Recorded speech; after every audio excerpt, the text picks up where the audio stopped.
Pai, do Filho e do Espírito Santo. Vinde, Espírito Santo, enchei os corações dos vossos fiéis e acendei neles o fogo do vosso amor. Enviai o vosso Espírito e tudo será criado e renovareis a face da terra. Oremos. Ó Deus, que instruíste os corações dos vossos fiéis com a luz do Espírito Santo, fazei que apreciemos retamente todas as coisas segundo o mesmo Espírito, e gozemos sempre da sua consolação. Por Cristo, Senhor nosso. Nossa Senhora de Fátima, São Miguel Arcanjo. Muito bem. Então hoje começamos a sessão 2, que são sobre os 10 mandamentos, a partir do parágrafo 2052. Tá bem? Então, naquele diálogo, né, do jovem, né, que vai falar com Jesus, né, Mestre, o que devo fazer de bom para ter a vida eterna? Jesus Cristo foi aquele que, assumindo a condição humana, veio nos ensinar o caminho da salvação. Então Jesus passou pelo mundo fazendo bem. Então fazer bem as coisas é o princípio da salvação, porque Deus nos criou para que completássemos no mundo aquilo que é da vontade de Deus. Então é fazer o bem. Então, tanto é que nós já vimos em outras aulas, né, o bem que eu devo fazer é o princípio da natureza humana. Né? Todos nós já nascemos com isso. O bem que eu devo fazer e o mal que eu devo evitar. E o mal, o problema da tentação do demônio é que o mal sempre se apresenta como se fosse um bem, mas é um bem particular, é um bem egoísta, é um bem vaidoso e orgulhoso. Então, o problema do demônio é que ele propõe uma coisa que parece ser boa, mas só para a pessoa, para o resto é ruim. Por isso que ele se apresenta como um bem, e é tentador porque ele se apresenta como se fosse um bem, mas é um bem particular, não é bem o bem absoluto. Por exemplo, quando uma criança chora de madrugada, a mãe está cansada, né? Então por que ela levanta? Porque é um bem para a criança. Para ela levantar no meio da madrugada não é um bem nenhum, mas para a criança é. Então vendo o bem do outro, ela levanta. Então o bem do outro é maior do que o meu. Então essa é a vontade de Deus para nós. Ele veio assumir a condição humana, né? E o que devo fazer de bom, né, para ter a vida eterna? Se queres entrar na vida eterna, guarda os mandamentos. É a primeira coisa que Nosso Senhor vai dizer. Ele fala assim, olha, já tenho guardado todos, né? Já guardei todos os mandamentos, né? Vai dizer o jovem, né? Que está nesse parágrafo ainda 2052, né? Já tenho feito tudo isso, né? Só que Jesus pede uma coisa para ele: se queres ser perfeito, ou seja, fazer bem as coisas, vende os teus bens, que é exatamente onde ele colocava a confiança. É mais ou menos o que Nosso Senhor nos pede muitas vezes, né? É exatamente aquilo que a gente mais quer, aquilo que a gente mais confia e aquilo que parece ser o mais necessário, talvez não seja o mais necessário. Tenhamos que abrir mão de algumas coisas para fazer bem outras. Então Jesus pede uma coisa difícil a esse jovem, né? Depois vem e segue-me. Deixa isso, depois vem e segue-me. E essa é a pergunta, o que nós vamos ter que deixar? Normalmente é uma coisa nossa, não é dos outros, é uma nossa. Que a tentação do demônio é deixar dos outros. Não vou fazer mais nada para você, não gosto de você, não faço mais nada, não aceito isso que você falou. Então, isso seria o bem particular e o egoísmo. O que Jesus pede é para deixar o que você tem. Então, qual é a minha vontade? Então, quando eu faço morrer a minha vontade, é que aí eu começo a fazer bem as coisas, porque eu já não faço por mim, eu faço pelos outros. Isso é o princípio de uma esposa para com o marido, do marido para com a esposa, dos filhos para com os pais e principalmente dos pais para com os filhos, quando dão a vida por eles, né, e gastam a sua vida por eles. Então isso é fazer o bem. Quando a gente está no nosso trabalho, a gente tem que se empenhar. O nosso trabalho é verdade, que quem está trabalhando somos nós, quem está lucrando com isso somos nós, mas tem que ser um bem para o outro, porque o nosso trabalho é um bem para as pessoas que estão ali à nossa volta e talvez de outros que receberão um bem também. Então, é isso que Nosso Senhor está dizendo. Qual é, né, o que devo fazer de bom para ter a vida eterna? Né? Então, se queremos ser perfeitos, devemos deixar exatamente a nossa confiança, aquilo que mais queremos, né, deixar tudo, né, e seguir a Cristo. Né? Jesus, com efeito, parágrafo 2054, diz assim: Jesus, com efeito, retomou os 10 mandamentos, mas manifestou a força do Espírito em ação na letra deles, ou seja, pregou a justiça que supera a dos escribas e fariseus. Existe uma coisa que é justo, Por exemplo, é justo que o marido seja bom marido, é justo que a esposa seja boa esposa, mas a gente tem que superar isso. Não tem que ser só bom, é justo. Eu vou fazer só o que me cabe. A gente combinou assim, você lavar a louça faz isso e eu faço isso, isso e isso. Está combinado, cada um faz sua parte e isso é justo porque a gente combinou. Sim, mas se um ficar doente, o que não está vai ter que fazer esse e esse. Então essa é a questão. O que é justo, está combinado. Mas a gente tem que superar a justiça humana. Tem que superar aquilo que é o limite humano. Então, essa é a superação do limite humano. E essa é a perfeição. E Jesus propõe, né, exatamente em Mateus 5,20, que está aqui, né, justiça que supera a dos escribas e fariseus. Ou seja, né, são as exigências do mandamento. Né, ouvistes o que foi dito aos antigos, não matarás. Eu, porém, vos digo, todo aquele que se encoleriza contra o seu irmão terá que responder no tribunal. Ou seja, não é só matar, porque o matar é a conclusão do ódio. Mas como começa o ódio? Começa com ódio. Começa com rancor. Por que uma pessoa mata outra? Porque foi amargurando um rancor que chegou e culminou na morte. Então é exatamente isso que Nosso Senhor quer que superemos. Quer dizer, para que não chegue a transgredir um dos 10 mandamentos, é preciso estar atento àquilo que poderia nos levar aos pecados mortais. Porque qualquer pecado contra um dos 10 mandamentos é um pecado mortal, que nos impede de participar da Eucaristia, que nos impede de viver em plena união com Deus, e nesse caso perdemos o estado de graça que tínhamos conquistado pela vivência dos sacramentos. Então a gente perde. Por isso a gente volta na confissão, volta a ganhar de novo, volta ao estado de graça, né? Como diz na carta de São João, né? Retornar ao primeiro amor. Qual é o amor? Do dia do batismo, que a gente é inserido na vida de Cristo, para viver com Ele. Por Ele e nele, né? Por Cristo, com Cristo e em Cristo, que é o que a gente diz na missa, que a gente oferece ao Pai o que a gente tem de melhor nesse mundo. O que a gente tem de melhor nesse mundo? Jesus. Porque Jesus aí vai ser a medida das nossas ações, vai ser a medida da nossa compaixão, vai ser a medida da nossa caridade. É nesse sentido que a gente entende por que temos que amar a Deus sobre todas as coisas, que a gente vai entrar agora, né, nos 10 mandamentos, um por um. Então, o que nos pede o Nosso Senhor é exatamente isso. Qual é o maior mandamento? Amarás o Senhor teu Deus de todo o coração. Só que para os israelitas, o mandamento não começa assim. Amarás o Senhor teu Deus de todo o coração, de toda a tua alma, de todo o teu entendimento. Ou seja, é preciso entender, é preciso amá-lo, né, com sentimentos do coração mesmo, com a alma, né, e é preciso, né, amá-lo, né, de coração, com a alma, todo o entendimento. Mas antes disso, os judeus diziam, né? Escuta, Israel, amarás o Senhor teu Deus. Começa o primeiro mandamento assim: escuta, Israel. Se a gente não escutar o que Deus nos diz, como que a gente vai amar? Se não escutarmos a vontade de Deus, será que conseguiremos cumprir a vontade dele?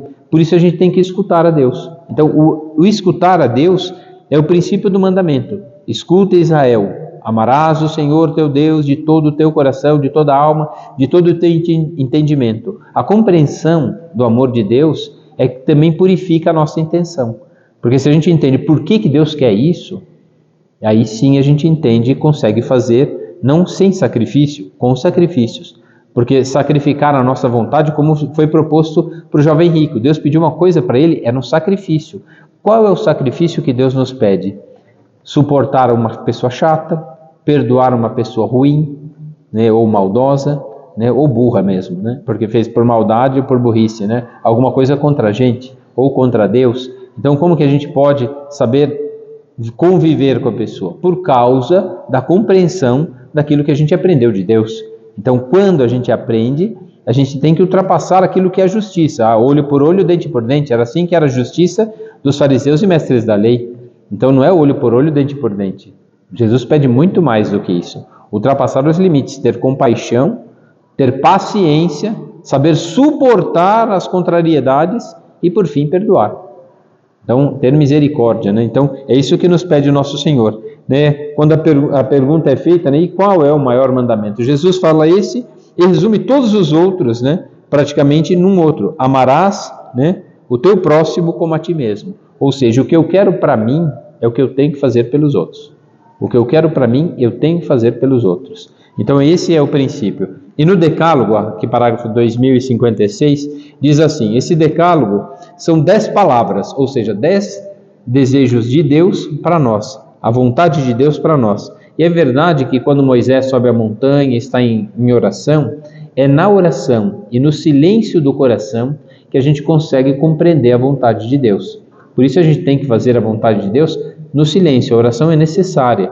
E nessa oração necessária, quer dizer, quando Moisés subiu a montanha, e Deus escreveu, né, com o dedo, né, quase que sugestivamente, né, ele viu a mão de Deus escrevendo, e quase que sugestivo, porque com o dedo, quase que Deus mostrando, não só escrevendo, né, aquilo, e é bonito ver aquela outra passagem, quando Jesus leva aquela mulher que foi pega em adultério, levam para Jesus, e Jesus está fazendo o quê? Está escrevendo na areia com o dedo, né? Então é meio que sugestivo isso também, né? Porque ele é o próprio Deus escrevendo, e ele não parou de escrever enquanto os outros falavam, né? Ou seja, a vontade de Deus continua. E é bonito ver porque com o dedo para mostrar, quase que como indicando qual é o caminho. O que Deus vai nos fazer? Indicar o caminho para a nossa salvação. E qual é o caminho? Com o decálogo, os 10 mandamentos, é uma forma de viver e conviver com os outros. Amar a Deus deve ser a medida. Não usar o seu santo nome em vão, não reclamar com Deus das desgraças que a gente vive, porque aqui não é o céu ainda. Também não é o inferno. Então a gente para de reclamar, porque ainda não é o inferno aqui. Está ruim, mas não é o inferno, né? E não está tão bom quanto o céu, então a gente poderia cair na murmuração. Então não usar o seu santo nome em vão, né? Ou seja, reclamar com Deus e culpar Deus pelas pelas desgraças, pelo mal dos outros, como se Deus tivesse culpa, né? Ah, por que existe o mal nesse mundo? Se Deus é bom, por que ele não extirpe com o mal? Vai acabar com a gente, né? Vai matar todo mundo então, porque todo mundo, de uma certa forma, é mal. Enganou, mentiu para a mãe, né? Colou nas provas, não foi honesto, falou besteira, falou palavrão, pensou mal. Quer dizer, quantas vezes a gente fez coisa errada? Se você extirpar o mal, começava com a gente, né? Então, de certa forma, são as tentações, e essa é a nossa limitação. Sem Deus, a gente só se afunda, mas com Ele, a gente começa a moderar a nossa vontade. A gente sabe que o pensamento é ruim, sabe que o olhar é ruim, sabe que o que é ruim a gente começa a cortar, que foi a proposta para o jovem rico, né? O que é, olha, o teu maior apego, o teu pior defeito, a tua maior confiança nesse mundo é o teu dinheiro, a tua riqueza. Então pediu para ele deixar naquilo que ele se apoiava, para se apoiar em Deus. E ele sai triste, né? Porque ele estava apegado a essas coisas. E isso acontece também conosco, né? Quando somos apegados às nossas coisas, a gente fica triste, né? E isso não tem como evitar. Por que a gente briga com as pessoas da família? A gente ama tanto eles, por que briga tanto? Porque a gente quer do nosso jeito. E aí a briga não fez mal só para o outro, fez mal para a gente. Por quê? O que acontece? A gente fica triste, porque não fez a vontade de Deus. Tentou fazer a nossa vontade, e é engraçado, né? Porque ninguém quer fazer o que a gente fala, ninguém quer fazer o que a gente quer. Só que a gente também não obedece a Deus. A gente não obedece a Deus, quer que os outros obedeçam a gente. Quer dizer, são as incoerências dessa vida. Então, quer dizer, eu que não obedeço a Deus, vou querer que os outros me obedeçam? Não vai acontecer. Seriam as mesmas outras coisas que acontecem nessa vida, né? A pessoa não aceita o que é e quer que todo mundo aceite o que ela não é. Então, quer dizer, são as incoerências dessa vida, né? São as loucuras desse mundo. Então, por isso a gente tem que lutar, né? Exatamente contra a nossa vontade. E o decálogo, os 10 mandamentos, essas 10 palavras de Deus, tem um lugar no livro do Êxodo, porque eles teriam que atravessar, né? Aliás, estavam já atravessando o deserto, e a vida era árdua e difícil.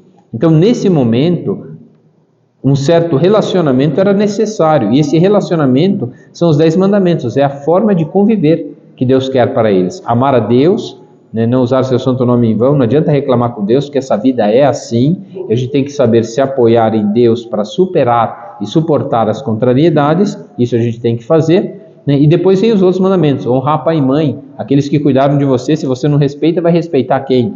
Né? Então, depois, não matar, não roubar, não levantar falso testemunho, não desejar as coisas alheias, não desejar a pessoa do outro. Então, quer dizer, todos esses pecados, quer dizer, não fazer, porque era a tentação de fazer exatamente isso, de não respeitar o pai e a mãe, sim, porque não são perfeitos, né? De não obedecer a Deus, de não amar a Deus, fazer só a própria vontade, e era a perdição do ser humano, não só contra Deus, mas contra aqueles que deveria amar, e pior, contra os outros que convivia. Como é que a gente consegue viver numa cidade se não tiver regras e leis, né? Então, são as regras e as leis, os mandamentos são uma regra e uma lei. uma lei de convivência, uma lei social, e mais do que isso, uma lei da vontade divina, uma lei eterna. O que Deus quer de mim para com os outros. Então é isso que eu tenho que aprender a fazer, superar a minha vontade para viver para os outros. Lembrai-vos que fostes escravos numa terra estrangeira. O Senhor vosso Deus vos fez sair de lá com mão forte e com braço estendido. Quer dizer, Deus protege e ampara nas desgraças dessa vida. Mas é preciso lembrar que nós estávamos sob a custódia, ou seja, sob a intervenção do mal, e Deus está ao nosso lado para nos tirar. Mas como que Ele nos tira? Nos ensinando, nos protegendo com a sua graça. Então o que acontece é isso. Esse testemunho, parágrafo 2058, diz exatamente isso lá. As 10 palavras resumem e proclamam a lei de Deus. Tais foram as palavras que em alta voz o Senhor dirigiu a toda a vossa assembleia no monte, no meio do fogo, em meio a trevas, nuvem e escuridão, sem nada acrescentar, escreveu-as sobre as tábuas de pedra e entregou-as a mim, diz Moisés. Eis porque essas duas tábuas são chamadas de testemunho. Está escrito na pedra o testemunho da vontade de Deus. E depois, mais bonito ainda, quem é a pedra angular? O próprio Cristo. E Ele é a palavra. Não é mais escrito na pedra, mas no coração, porque é a vontade de Cristo. E essas pedras foram colocadas aonde? Na Arca da Aliança. O próprio Jesus, que é a pedra angular, não mais a palavra de Deus escrita em pedras, mas no coração do homem, agora no coração do homem, porque ele assume a condição humana. E nesse momento o que acontece é que a Arca da Aliança já não é mais a arca que sumiu e foi roubada ou escondida e ninguém sabe onde está. Está tão escondida que diz que só no fim dos tempos você vai descobrir. É 2 coisas que tem profecia que vai acontecer. Vão descobrir onde está a Arca da Aliança e vão descobrir onde é o túmulo de São José. Agora, se é verdade eu não sei. Mas são 2 coisas que eles falam, que no fim dos tempos 2 coisas vão descobrir. Mas ninguém sabe. Então, o que acontece é que essas 2 tábuas de testemunho agora são, na verdade, o próprio Cristo, nas 2 naturezas, divina e humana. E a Arca da Aliança é a Virgem Maria, que guarda exatamente para nós esse segredo. O dom dos mandamentos e da lei faz parte da aliança selada com Deus e com os seus. Segundo o livro do Êxodo, a relação das 10 palavras é dada entre a proposta da aliança e da conclusão. Deus faz uma aliança, por isso a aliança é um vínculo. Por isso que o matrimônio usa aliança na mão, porque é um vínculo de cuidado. Não são mais 2, mas uma só carne, para que se ajudem mutuamente. E essa aliança que Deus fez com o povo de Israel, uma aliança em que Ele é fiel, mas o povo de Israel não é muito não. E isso acontece também conosco. Nem sempre somos fiéis à vontade de Deus, mas Deus sempre está nos esperando ao retorno dele, seja pela confissão, seja pelas orações, seja pela vivência. Então somos chamados a viver isso. Parágrafo 2062 diz assim: os mandamentos propriamente ditos vêm em segundo lugar, exprimem as implicações da pertença a Deus, instituída pela aliança. A existência moral é resposta à iniciativa amorosa do Senhor, é reconhecimento, submissão a Deus e culto de ação de graças, é cooperação com o plano de Deus, plano que Deus persegue na história. Ou seja, essas implicações que exprimem os mandamentos propriamente ditos, eles vêm escritos exatamente para que a gente cumpra, participe da vontade de Deus. Essa é a participação. O que eu devo fazer de bom? Essa é a pergunta que todo mundo se faz. O que eu devo fazer que vai agradar a Deus, vai ser um bem para os outros e eu vou encontrar verdadeira alegria? Essa é a pergunta que a gente tem que se fazer continuamente. Encontrar verdadeira alegria naquilo que a gente faz e fazer bem. Isso é uma participação e uma cooperação com a aliança que Deus fez conosco. Ele morreu por nós numa cruz. Então, o que nós podemos fazer por nosso Senhor? São Paulo diz e afirma, que eu completo na minha carne o que falta à cruz de Cristo. Então, quais são os sacrifícios que eu faço para fazer bem as coisas e participar desta aliança de amor com Deus? Então, são as coisas que eu faço nesse mundo. se são segundo a vontade e a medida de Deus, eu já começo a participar da glória dos céus, já antecipando ela na terra, já vivendo a alegria de estar com Ele. E é isso que somos chamados. Portanto, o decálogo, na tradição da igreja, né, foi escrito nas tábuas, depois escrito, né, nos pergaminhos, para que ninguém esquecesse quais são esses mandamentos, né, como nós vimos no final da aula passada, né, e esse mandamento vai dizer exatamente isso. No parágrafo 2068, lá na frente, diz assim: o Concílio de Trento ensina que os 10 mandamentos obrigam os cristãos e que o homem justificado ainda está obrigado a observá-los. E o Concílio Vaticano II também afirma: como sucessores dos apóstolos, os bispos recebem do Senhor a missão de ensinar a todos os povos a pregar o Evangelho a toda criatura, a fim de que os homens todos, pela fé, pelo batismo e pelo cumprimento dos mandamentos, alcancem a salvação. Ou seja, somos obrigados a observá-los. Como dizia o Concílio de Trento, só que com outras palavras. Continua a mesma coisa. Então somos chamados à salvação, a alcançar a salvação no cumprimento dos mandamentos, ou seja, obrigados a observá-los. Só que a obrigação, a palavra obrigação, diz exatamente isso, né? Quando a gente faz um favor para uma pessoa, a pessoa diz muito obrigado, né? Então ela se sente muito obrigado a fazer pelo outro o que o outro fez por mim. A palavra não é um agradecimento, a palavra na verdade é uma obrigação. Obrigado. Me sinto agora obrigado a fazer por você o que você acabou de fazer por mim. Então é uma obrigação, então é um dever, é quase que uma restituição. E isso é o bonito, porque Deus deu a vida por nós. A obrigação é exatamente isso. Em muitos países eles falam, rendemos graças, né? Somos agradecidos, né? Na língua portuguesa que fala muito obrigado, né? A gente é obrigado a fazer, né? Que a palavra, a gente só diz a palavra obrigado, né? Mas ao pé da letra, o que significa obrigado? Eu estou obrigado. Que a resposta toda seria muito obrigado, me sinto muito obrigado pelo que você fez por mim. A fazer por você a mesma coisa. Porque não é esse o segundo mandamento? Querer para o outro o que eu quero para mim, e o que eu quero para mim é o que eu devo fazer para o outro. Essa é a medida da nossa vida. Porque Deus quis assim. Resumir os outros 10 mandamentos naquilo. Por que eu não posso matar? Porque eu não quero morrer. Porque eu não posso roubar a pessoa do outro? Porque eu não quero que roube a minha. Então, por que eu não posso desejar as coisas alheias? Porque eu não quero que roube as minhas coisas.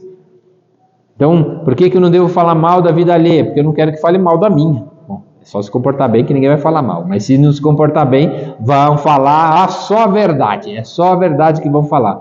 Porque de verdade, se comportando mal, ninguém está mentindo. Só que cai no julgamento, né? Então, temos que fugir a essas coisas, né? Então, o decálogo, portanto, né, forma um todo inseparável da palavra da vontade de Deus. Cada palavra remete cada uma das outras e a todas, né, e elas condicionam reciprocamente. Então, cada um dos mandamentos, eles estão muito ligados um com o outro.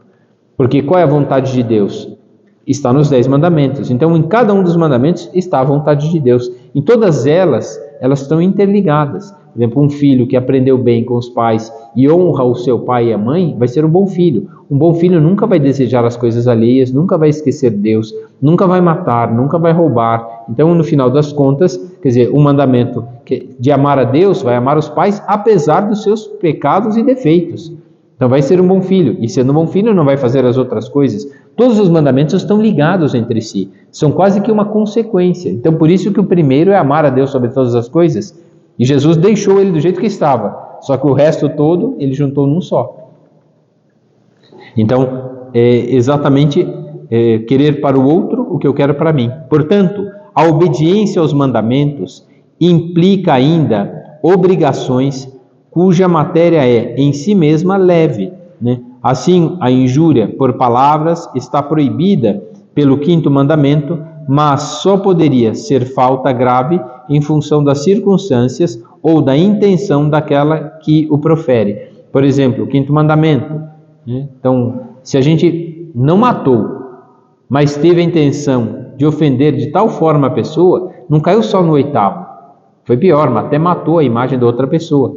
Então, às vezes, uma palavra tem a força de matar. Mas foi exatamente isso. Quando alguém mata, já começou com ódio no coração. Foi o que a gente começou vendo logo no início, né, dos mandamentos. Não é matar apenas que faz com que a gente caia no pecado, né, desse mandamento, mas é só o desejo, a raiva, o rancor, a mágoa de não rezar pelo outro, de guardar aqueles ressentimentos, já começou a fazer com que seja um projeto de matar o outro no coração. Já matou no coração, mas pode matar, né, na fama da pessoa, falando mal, e pode ainda fazer mal, né, fisicamente para outra pessoa. Começa por bater e termina por matar, né? Então, são essas coisas que começam pequenas no nosso coração, que são nos pequenos detalhes que a gente consegue cumprir e fazer bem as coisas. E são nas pequenas misérias que a gente também cai no mal. Então, são essas as lutas que a gente tem que travar. Então, primeiro mandamento: amarás o Senhor teu Deus, ao Senhor teu Deus, de todo o coração, de toda a tua alma e de todo o entendimento. Ou seja, Deus nos amou por primeiro. Por isso, o que a gente faz com Deus é amá-lo como retribuição. Ele nos amou. Então, Ele é a medida de todo o amor. Ele é a medida de todas as coisas. Nele está a nossa salvação. E é isso que a gente tem que fazer. Escuta, Israel, o Senhor é o teu Deus. Escutar a voz de Deus, né, é o princípio da nossa salvação. Parágrafo 2084 diz assim: Deus se faz conhecer recordando a sua ação todo-poderosa, né, benigna e libertadora na história daquele a quem se dirige. Eu te fiz sair da terra do Egito, da casa da escravidão. Deus também vai nos tirar de muitas coisas. Mas se lembra, não sei se vocês se lembram, o que acontece com o povo de Israel? Deus mandou Moisés ir falar para o povo que ele ia libertar, que era preciso todo mundo arrumar as malas, fazer um banquete e se arrumar para todo mundo ir embora. Só que ele falou, ele vai falar para o faraó também. Ele foi falar para o faraó ficou com tanta raiva, deu mais castigo para eles, começou a complicar a vida deles. Quando começou a complicar a vida deles, eles começaram a murmurar, começaram a achar ruim com o faraó, que complicou a vida deles, e ruim com Moisés, que complicou a vida deles. Então a vida deles ficou ainda muito mais complicada. Já era ruim, agora está pior. Então ficou muito ruim a vida deles. E Deus falando que ia tirá-los de lá. Só que assim, chegou um momento em que até tirou eles de lá. Mas quando chegou no deserto, começou a fome, começou a sede, começou não sei o quê, começaram a murmurar, falaram assim, olha, era melhor ter ficado lá na escravidão do que morrer desse jeito. Quer dizer, estava na escravidão. Deus falou, eu vou salvar. Não quiseram. Eu vou salvar. Não aceitaram. Agora que salvou, não queremos mais. Quer dizer, essa é a incoerência. Deus quer nos salvar, né? Tirou do Egito e da casa da escravidão. E mesmo assim não aceita. Isso é o mesmo que acontece na nossa vida. Às vezes Deus, para nos tirar da escravidão, vai nos tirar de uma coisa que parece ser um bem. Eu comecei a aula falando disso. De um bem, mas esse bem é particular. Não é o bem absoluto. O que eu devo fazer de bem para alcançar a vida eterna? É o que Deus quer, não o que eu quero.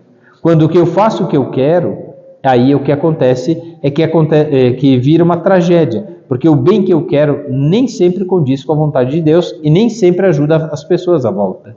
Então, esse é um mal que a gente esquece. Deus veio nos tirar da escravidão. Qual é a nossa escravidão? São os nossos vícios, as nossas misérias, as nossas fraquezas. Por isso que custa muito. O povo de Israel estava tão acostumado com aquela vida que quando Deus foi tirar, eles reclamaram.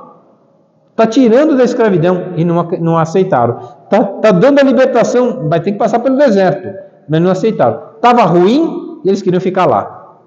Não queriam, mas quando falou que era para sair, não queriam. Quando foi para o deserto, agora está livre, mas está reclamando que estava querendo voltar para a escravidão. Quer dizer, nunca está satisfeito. Então, mesmo quando Deus nos liberta da escravidão, ainda assim o ser humano esquece do primeiro mandamento, que é amar a Deus sobre todas as coisas. O que Deus tem de proposta para nós é o melhor, mas nem sempre é o mais fácil. Por isso que quando Jesus pede aquilo ao jovem, ele sai triste, porque ele sabe que é o melhor, porque ele já fazia, olha, os mandamentos eu já cumpro, mas só lhe falta uma coisa, é justo aquela coisa que ele estava pegado. E às vezes é o que acontece conosco. A gente está pegado a uma coisa que é como se fosse válvula de escape, né, um refúgio, no final das contas é um consolo, é um conforto, e a gente vai caindo naqueles pecados, seja a mentira, o orgulho, a vaidade, a luxúria, a gula, a inveja, né? A pessoa às vezes cai na gula, né? Então tá triste, vai comer, então tá triste, fica com preguiça, vai dormir, dorme o dia inteiro, porque dormindo eu não penso em nada, é verdade, não pensa em nada, não ajuda nada, não faz nada, é uma ameba, né? Então o que acontece é que fica ruim, né? Então, normalmente a gente se refugia numa coisa que é um conforto e um consolo. Só que esse consolo e conforto nosso, da nossa vontade, é o princípio da escravidão. A gente começa a ficar escravo naquele momento, em que a gente não busca Deus no dever de cumprir, mas busca um consolo e um conforto na nossa vontade que nos escraviza e que nos tira da bondade e da alegria com os outros. E essa é a luta, a gente tem que descobrir aquilo que está nos escravizando, para ficarmos livres, né? Por isso, vai dizer assim, né? No final do parágrafo 2084, diz assim, né? O primeiro apelo e a exigência justa de Deus é que o homem o acolha e o adore. Acolher o que Deus nos propõe e adorar a vontade de Deus continuamente. Né? O primeiro preceito abrange a fé, a esperança e a caridade, parágrafo 2086. O primeiro preceito, amar a Deus sobre todas as coisas, abrange fé, que é verdade revelada, esperança de alcançar o céu um dia na vida eterna, e a caridade, que é a forma que vivemos na vida, imitando Cristo. Então, nesse sentido, com efeito, quando se fala de Deus, fala-se de um ser constante, imutável, sempre o mesmo fiel, né, perfeitamente justo. Né? Daí decorre que nós devemos necessariamente aceitar suas palavras, porque é justo, fiel, né, e imutável. Não muda a vontade de Deus para nós. Ele nos ama, continua nos amando. Por isso, ter nele uma fé e uma confiança plena. Mas é verdade que isso acontece quando nós aceitamos quem é Deus. Mas quando não aceitamos, é o princípio da nossa desgraça. A fé é acreditar. Amar a Deus com todo o entendimento. O que Deus revelou, é preciso entender. É preciso compreender qual é a vontade de Deus. Não é só aceitar, por exemplo, Deus mandou, então eu vou fazer. Não, é preciso entender por que Deus quer isso. Por que Deus é exigente? Por que Deus quer que eu mude? É para o meu bem e para o bem de todo mundo que está à minha volta. Então eu tenho que entender por que Deus quer isso. Deus quer que eu faça coisa errada? Não. Por que Deus quer isso? Por que Deus não me deixa fazer o que eu quero? Porque é isso que pensava o povo de Israel. Porque Deus não deixa fazer o que eu quero? Exatamente para o nosso bem, para a nossa salvação. Então é nesse sentido que a gente tem que conformar a nossa vontade. A fé é a compreensão, é o entendimento da vontade de Deus. Nossa vida moral, ou seja, o nosso comportamento humano, encontra sua fonte na fé em Deus, que nos revela o seu amor. Ele é a medida, o amor dele é a medida. O amor dele é capaz de nos fazer superar até as nossas misérias.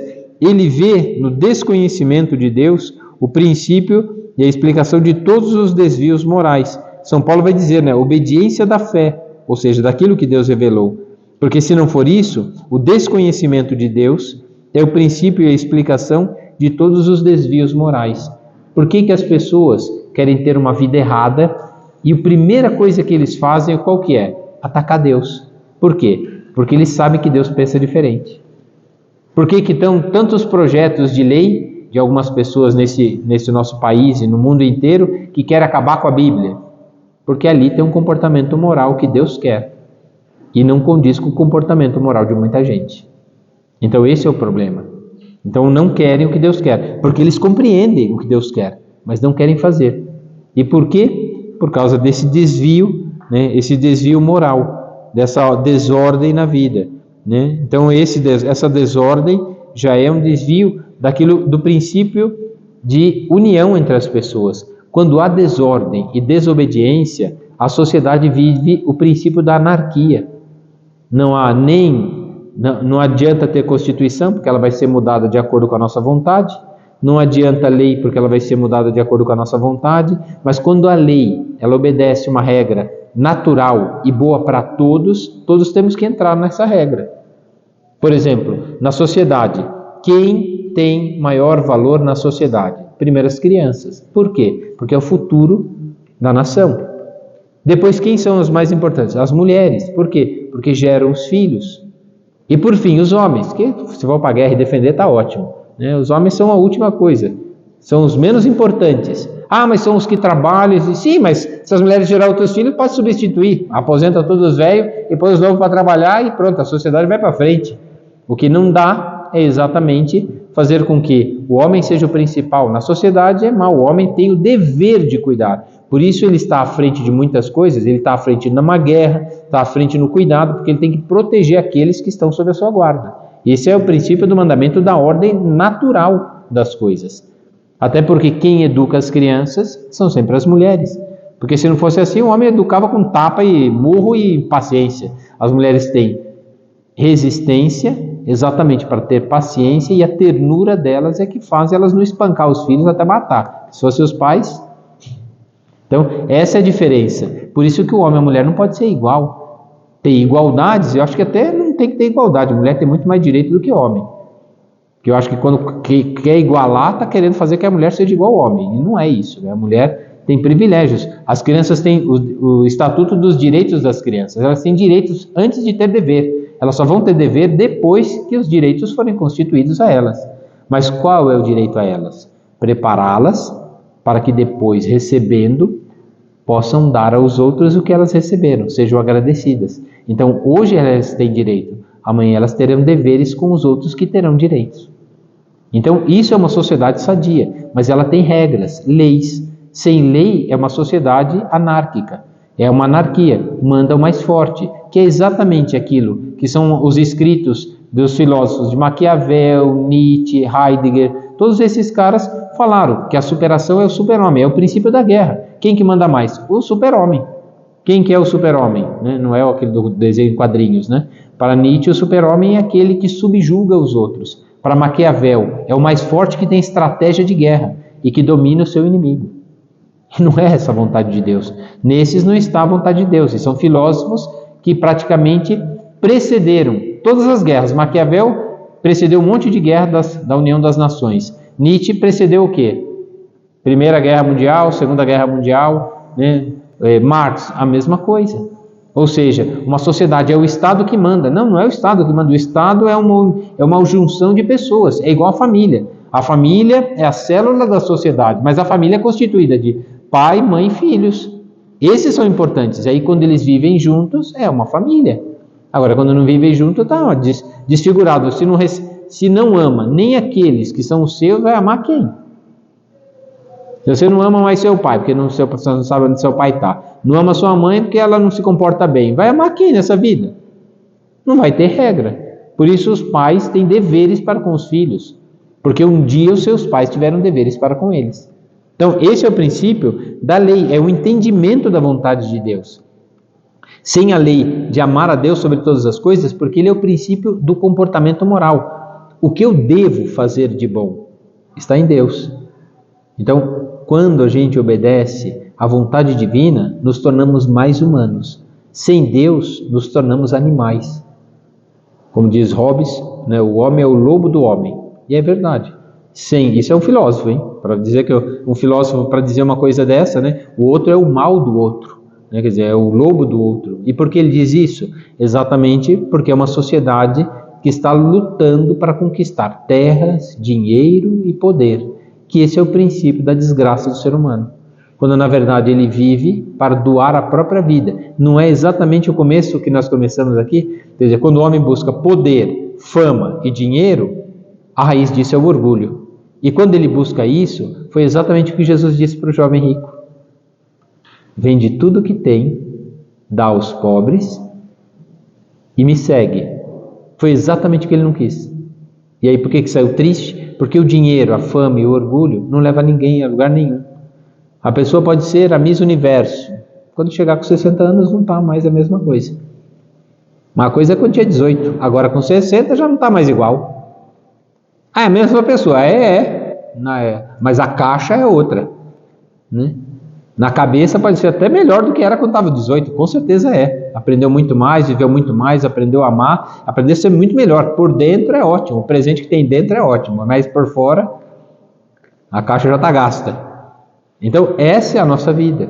Então, somos chamados à perfeição, e a perfeição passa exatamente pela compreensão, colocar o coração, pôr a alma naquilo que se faz, dar a própria vida ali naquilo que se faz e se fazer bem, e por fim, compreender qual é a vontade de Deus, entender que isso é bom. O que devo fazer de bom? Deixar de me apegar às coisas do mundo, aos meus vícios, à minha vontade, aquilo que me escraviza, que parece ser a minha segurança. O povo de Israel achava que era segurança ficar no Egito, mas era uma desgraça. Aí quando alcançou a libertação, no deserto também não era bom. No final das contas, ficar escravo é ruim, ficar livre no deserto também é ruim. Mas por quê? Deus queria conduzir à terra prometida. Se você for escravo do pecado, parece que você tem segurança, mas está sendo a desgraça da sua vida. E a liberdade de seguir Cristo exige de você passar pelo deserto. Vai ter sofrimento aqui e sofrimento aqui. Esse é causado pelos teus vícios. E esse é causado por um amor capaz de superar os seus limites. Então, é isso que somos chamados. E às vezes as pessoas não entendem. Somos chamados a sermos melhores. O que devo fazer de bom? Aceitar ficar preso a isso? Ou me lançar ao que é melhor? E mesmo assim ter sofrimentos, porque vai ter. Na vida tereis tribulações. A gente reza ainda Salve Rainha. Nesse vale de lágrimas. Quer dizer, dá para ser bom? A igreja nunca mentiu que aqui é difícil, porque aqui não é o céu. Mas se a gente começa a fazer a vontade de Deus, tornou o mundo melhor. E como do mundo melhor? Quando eu estou colocando em prática aquilo que é uma regra, é uma lei. É um dever de obediência, sim, mas a obediência me faz ser agradecido pelo que eu já recebi e pelo que eu vou receber na vida futura. É engraçado, né? Ah, mas a vida futura nem chegou. Sim, mas você trabalha o mês inteiro para receber no fim do mês ou no começo do outro mês o salário. Você trabalha o mês inteiro para receber depois. Esse é o princípio da vida. Primeiro você trabalha, depois você tem direito. Primeiro tem que estudar, depois vai comer. Primeiro tem que trabalhar, depois vai comer. Tudo é retribuição. Se você não amar, não vai ser amado. Então tudo é retribuição. Qual é a diferença? Deus mentiu que você vai receber a glória no céu se você amar na terra? Não mentiu. Se é assim na vida, então ele não mentiu. Essa é a regra da nossa vida. Mas o que fazemos aqui já muda o nosso comportamento. A compreensão disso, o entendimento de fazer a vontade de Deus mudou tudo. Então, e é isso que somos chamados, a essa compreensão. Existe também na vontade de Deus, no primeiro mandamento, né, a questão da esperança. Quando Deus se revela e chama o homem, parágrafo 2090, quando Deus se revela e chama o homem, este não pode responder plenamente ao amor divino por suas próprias forças.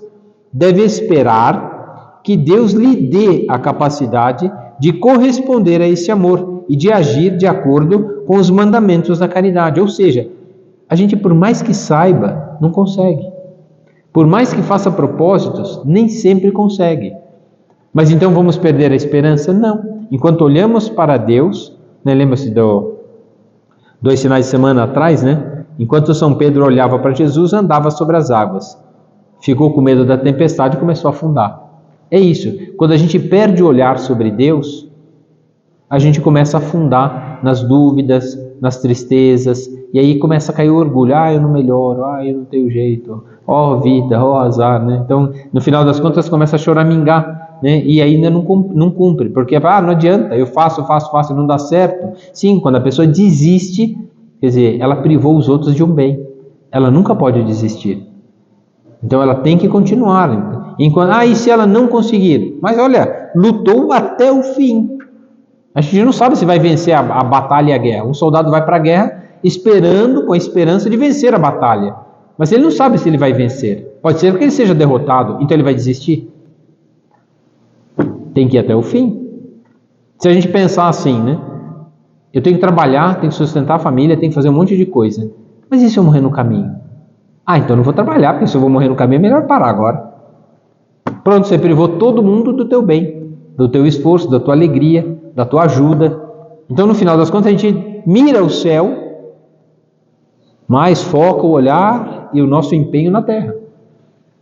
Então, é isso que temos que fazer, olhando para o céu na esperança das coisas melhores, e elas vão acontecendo à medida em que eu continuo seguindo Cristo, né? Vai, vende todas as coisas, dá, né, vende tudo que você é apegado, dá aos pobres, dá a tua vida, o teu tempo, o teu coração, a tua alma, as pessoas que precisam de você, esposa, marido, filhos, o empenho no trabalho, põe lá, né? Dá aos pobres, esses são os pobres, eles precisam do teu amor, do teu carinho, da tua ajuda, esses são os pobres, que Deus coloca na nossa vida todo dia. A gente acha que pobre é só o que fica na porta da igreja pedindo esmolinha. Não precisa não, porque o Levi tem celular e Bolsa Família, já recebe bastante. Então o que acontece é que ele precisa talvez de atenção. E será que ele quer isso?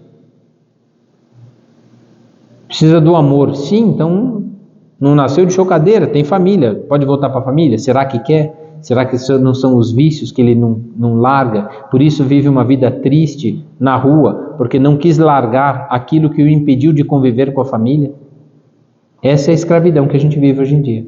São os vícios, são as misérias dessa vida. Por isso a esperança é saber que nós não somos capazes, mas não deixar de viver os mandamentos da caridade. Esperança é o aguardar confiante da bênção divina e da visão beatífica de Deus. É também o temor de ofender o amor de Deus e de provocar o castigo. Então a esperança é de mudar sempre o bem que eu devo fazer, o mal que eu devo evitar. Então isso é o que muda toda a minha vida. E por fim, nesse mesmo mandamento, fala-se da caridade. O que é a caridade? A fé no amor de Deus envolve o apelo e a obrigação de responder à caridade divina por um ato sincero.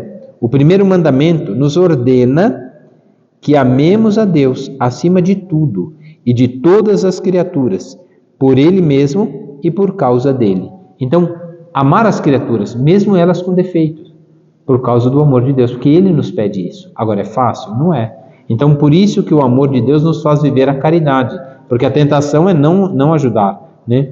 Só Ele prestarás culto, né? Então, é Deus que devemos lutar. Por que a gente guarda domingos e festas? Porque a gente deixa um tempo reservado para Deus. E olha aí, e a missa é 1 horinha só, né? Para a gente ficar aquele tempo com Deus, pedir perdão, começa com o sinal da cruz. A missa é a cruz que a gente está abraçando, pedindo perdão das nossas misérias até ali, glorificando a Deus pelos bens e as graças que nós recebemos durante a semana, ouvindo a palavra de Deus para compreender o que Ele quer para nós na próxima semana, ouvindo o sermão que normalmente nos alerta a tomarmos cuidado para não cairmos em algumas tentações da vida presente. Depois oferecemos a Deus o pão e o vinho que Ele transforma no seu corpo e sangue e nos dá em alimento a graça necessária para vivermos bem. Por fim, recebemos uma bênção no fim para irmos e manifestarmos aos outros a alegria de estar com Deus. E como se manifesta? Pela caridade. Na esperança do céu, na caridade e na fé vivida naquilo que Ele nos ensinou. Para que serve a missa?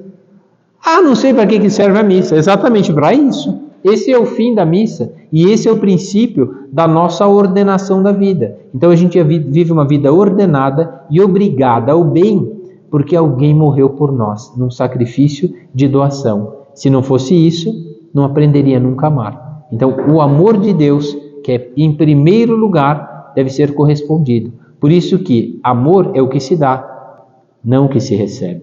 É dando que se recebe. Então Ele deu o amor. Ele espera receber, mesmo que Ele não receba, Ele continua nos amando. O problema é que nós, às vezes, trocamos. Nós só trabalhamos por salário, aí vai trabalhar infeliz. Amamos se os outros nos amarem, aí vai ser egoísta.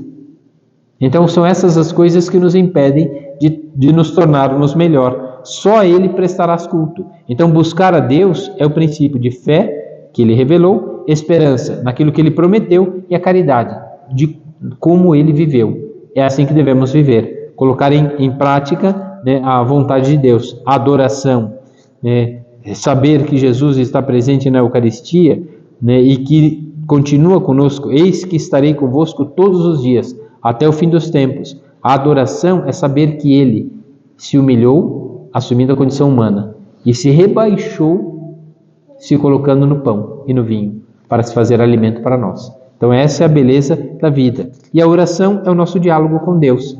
O sacrifício é a nossa imitação de Cristo e as promessas e votos são os propósitos que a gente faz para alcançar os céus. Esses são os temas desse primeiro mandamento, né? Que nos pede exatamente isso: prestarás culto de adoração, e a oração, que é o diálogo com Deus, o sacrifício, que é o nosso que é seguir o exemplo de Cristo, né?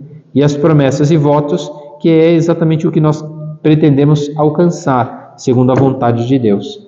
Então aqui a gente termina hoje aqui. Não sei se alguém tem alguma pergunta para fazer sobre o primeiro mandamento, né? Está muito claro o primeiro mandamento. Alguém tem dúvida? Não, está tudo entendido. Agora o problema é ser vivido, né? Então a gente pede a Deus a graça de conseguir viver aquilo que a gente compreende. Amar a Deus com todo o coração é o que nós queremos. Com toda a alma é o desejo firme da nossa vida, né? E com todo o entendimento, sim, à medida em que a gente estuda e compreende a vontade de Deus, fica mais fácil. A gente vê isso como meta. É como se fosse quando você entra numa empresa, ou quando o professor ensina uma matéria, você vai ser provado na vida. Provado na empresa, colocando em prática aquilo que te ensinaram. Provado nas provas, nas faculdades e nas aulas. Quando os professores ensinam, você é provado escrevendo exatamente aquilo que você compreendeu. E a vida também é a mesma coisa. Compreendendo esse amor, somos chamados a colocar em prática também esse mesmo amor. Por isso, compreender com todo o entendimento, com todo o esforço do mundo, de procurar compreender a vontade de Deus. E é pela oração, pela adoração, pela oração e pelo sacrifício que a gente consegue viver a vida de Cristo. Ele rezava, né? Ele buscava pela oração adorar o Pai, a vontade do Pai, foi obediente até a morte de cruz, a vontade do Pai, e por fim viver esse sacrifício que é a cruz. A nossa vida tem isso: adorar a Deus, rezar, porque é o nosso diálogo com Ele, é a nossa conversa íntima com Deus. Por isso a oração é tão necessária. Ainda que você reze Pai Nosso, Ave Maria, você está dizendo aquelas palavras, mas põe teu coração naquelas palavras, e que aquelas palavras motivem o teu coração a viver aquilo que você está falando, aquilo que você está repetindo. Tenta colocar em prática aquilo que você está repetindo. E por fim, vamos aprender o sacrifício, que é imitar Cristo. Ele deu a vida, só tem a vida dele quem dá a vida como ele deu. Então a nossa vida é essa. Por isso, amar a Deus sobre todas as coisas vai nos tirar do egoísmo. Não buscaremos o bem particular, né? E se Deus pedir uma coisa, como pediu para o jovem rico, claro que vai nos custar, né? Vai e vende tudo que você tem, deixa seus projetos de vida, deixa seus projetos divinos e faz aquilo que os outros precisam de você, que ali está a vontade de Deus. Quanta gente sonha, né? É engraçado, como que é a tentação, né? São João Maria Vianney queria tanto ser padre. Aí quando foi padre, dava tanto trabalho à paróquia que ele queria ser monge, para rezar mais. Exatamente porque ele não tinha tempo, ele tinha menos tempo para rezar. Ele rezava até de madrugada porque ele não tinha menos tempo. Então para ele, no final das contas, era uma tentação. Mas rezar mais não é bom? Mas Deus queria que ele fosse pároco daquele lugar e tivesse muito trabalho.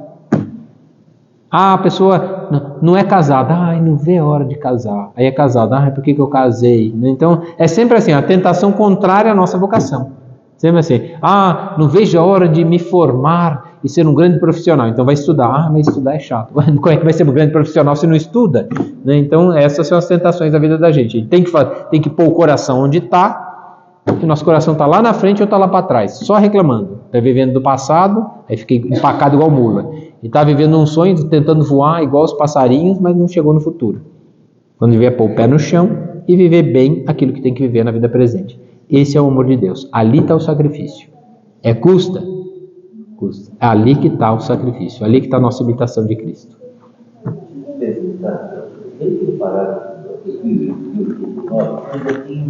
Tá. 2089. Vamos lá. Não. Tá. Tá. Por exemplo, normalmente o cisma seria, na verdade, uma desobediência. Então, o que é o cisma? Eu não obedeço uma coisa. Por exemplo, o que aconteceu há pouco tempo com a Fraternidade São Pio X, né? Então, para ser ordenado um bispo, né, precisa ser mandado para a anunciatura alguns nomes. Primeiro eles fazem, chama-se escrutínio. Então, por exemplo, vai o meu nome lá por exemplo, o bispo acha assim, esse padre aqui serve para ser bispo. Então o bispo dá o nome para a anunciatura. A anunciatura faz uma pesquisa, faz um relatório, assim, um questionário sobre várias pessoas que me conhecem, para ver quem eu sou. Então vai para gente que gosta de mim, gente que não gosta de mim. Então eles vão fazer lá um questionário, vão ver quem eu sou. Aí vão fazer, não, ele pode ser aprovado? Pode, o bispo confia nele? Sim. Outras pessoas confiam nele? Sim, ele pode ser aprovado. Então o nome vai lá para o Vaticano, e lá no Vaticano chegam 3 nomes na mão do Papa. O Papa escolhe um. Os 3 são bons, mas o Papa escolhe só um. Os outros 2 são descartados. Então é isso que acontece, aí só escolhe um, porque esse vai ser bispo. Então, o que aconteceu? O cisma é quando... Esse cisma que aconteceu agora foi por causa disso. Eles não mandaram o nome para o Papa, e se mandaram, o Papa disse, ainda não. E eles não aceitaram e fizeram eles assim. Então o cisma é uma desordem, uma desobediência direta ao Papa e à autoridade da Igreja. Esse é o cisma, né? A heresia é contrária a uma verdade de fé revelada. Então uma pessoa herege, por exemplo, Lutero, quando cometeu uma heresia, foi cismático e herege. Então a heresia foi negar os sacramentos. Então ele negou os sacramentos, cometeu uma heresia. Ou, como as heresias antigas que aconteceu, o Ário, ele falava assim, olha, Jesus Cristo assumiu a condição humana, então ele ia no banheiro, ele sentia fome, sentia sono, sentia dor, então ele não pode ser Deus. Se ele sentia essas coisas, ele é limitado, então ele não pode ser Deus. Então ele devia ser um ser poderoso, mas não era Deus, então era uma heresia, porque ele é Deus. Então, mas ele assumiu a condição humana, então como humano ele sofria, como Deus ele assumiu a condição. Então a heresia também é um cisma, pode levar ao cisma. Mas a heresia depende, a pessoa diz uma coisa, só que é uma heresia, é uma afirmação contra a fé revelada. Só que daí se ele fala, nossa, está errado, a pessoa corrige. Porque heresia você é fundamental cisma. Então normalmente é isso. Mas normalmente a heresia é diretamente contra uma verdade revelada. Então você nega aquilo que a igreja ensina. Então, nega o que o magistério, a tradição e a Sagrada Escritura diz. Então, você nega, isso é heresia, né? E aí, heresia pode levar ao cisma. Se a pessoa continua naquele erro, ela tá fora. Então, é um cisma, né? Então, qualquer outro? Heresia? Apostasia, né? Apostatar da fé seria, por exemplo, a pessoa é católica, aí teve uma desavença com o Papa, com o Bispo, com o Padre, com a esposa, com o marido, fala assim, não, agora também não quero mais, agora eu vou para Umbanda, agora eu vou para o Espiritismo, isso é apostasia, você negar totalmente a fé, de procurar uma outra coisa que não tem nada a ver com a fé. Na verdade é uma traição, né?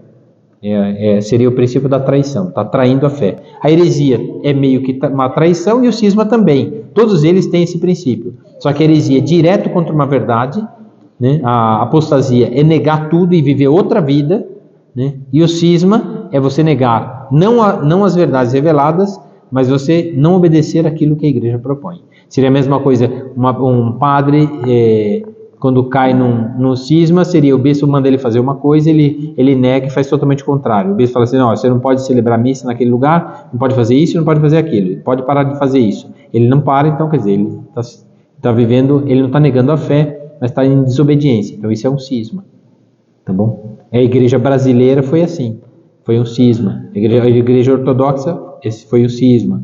A igreja luterana, a igreja anglicana, todos esses foram cisma. Sim, tudo fruto do cisma. É lógico que a igreja anglicana começou com uma heresia, negar a unidade do matrimônio, querer o divórcio. Então foi uma heresia junto com o cisma. O Lutero, uma heresia junto com o cisma, negar os sacramentos, negar a tradição e ficar só com a escritura. Só que a escritura é fruto da tradição. Então você começa a negar, de uma heresia vira cisma. Um cisma pode ser só uma desobediência, você não nega a fé, né? Mas pode ser que critique, então pode ser